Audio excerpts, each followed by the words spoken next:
Hello everybody in YouTube land, I am Jason, and tonight I'm going to be reviewing a classic film from the 60s.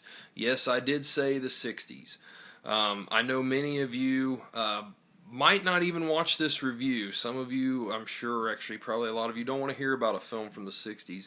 But let me tell you, if you haven't seen this film, like I hadn't until just the other night, you're doing yourself a great disservice because this is an awesome film, and the film I'm going to be talking about is Mario Bava's anthology film Black Sabbath, starring the one and only Boris Karloff. Like I said, I don't expect a whole lot of people to watch this. I know it seems like most things people want to watch on my page have to do with Blu-rays and newer Blu-rays or Blu-ray hauls, whatever. But, I pretty much review what I watch on here, and I recently picked this up. I was really anxious to watch it, so I figured I'm going to drop in here and give a review because, if this review only turns one person onto this movie and checking it out, then hey, that's more than good enough reason for me, to do this. So, like I said, this is an anthology. It is hosted by Boris Karloff, and he also stars in one of the segments on this. First up, after he gives a little introduction, where we are taken into the story called The Telephone, which is about this call girl who is at home one night and she starts getting all these strange phone calls from this man who is, he's describing what she's wearing, what she's doing. It really freaks her out. She's not sure what the hell's going on. Well, then she ends up picking up the newspaper and seeing that her former pimp has recently escaped prison.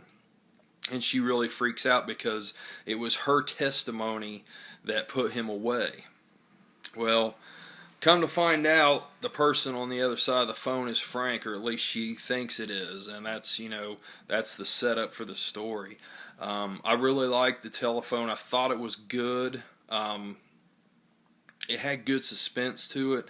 It had a little sleaze factor to it, which I didn't expect from a film from the 60s. I mean, in this era, that was really pushing the envelope, because this is from 63, I believe, isn't it?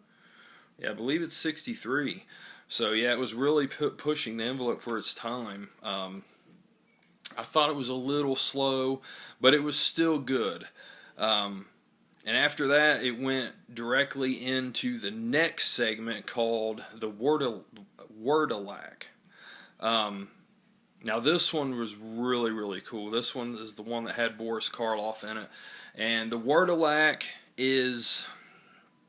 it's set in like 19th century Russia or something like that.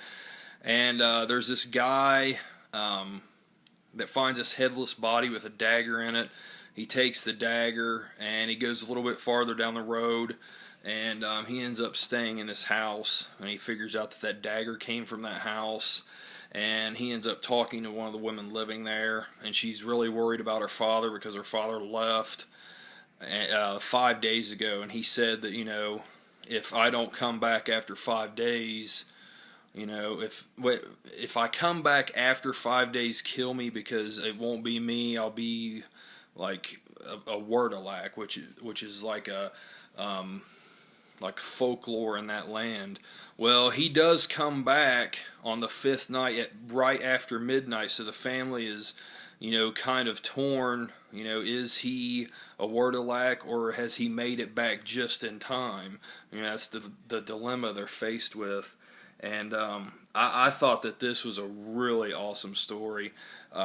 Just had really amazing atmosphere and feel to it. And, again, suspense. Bava really was good at that.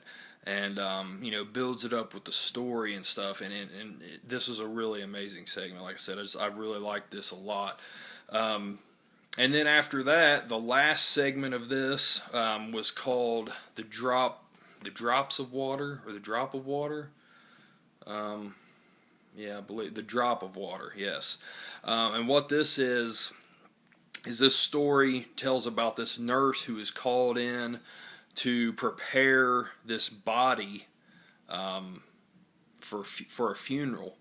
And she goes in, and this this body is, laying in the bed, and I gotta say, this is definitely one of the freakiest looking dead bodies I've ever seen. Like, when you see the expression on this dead woman's face, it's something that's definitely going to stick with you. Like, I was surprised, again, for this being 1963. I mean, I was like, wow, that is pretty fucking freaky.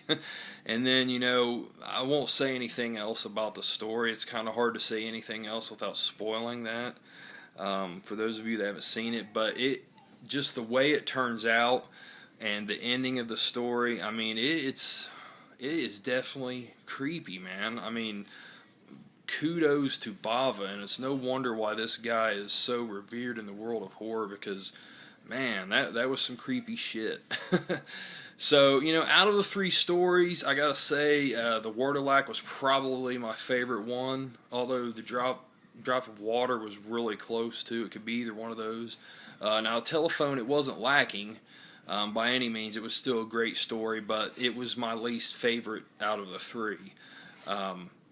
But overall, guys, I really, really recommend this film. Another thing I'll say about this is the lighting in this was just fantastic, and the scenery and the sets and the on-location spots that they used. It was just, I mean, it's fantastic. I mean, just unbelievable. You always hear about Dario Argento and his lighting and stuff like that, like in Suspiria and stuff like that.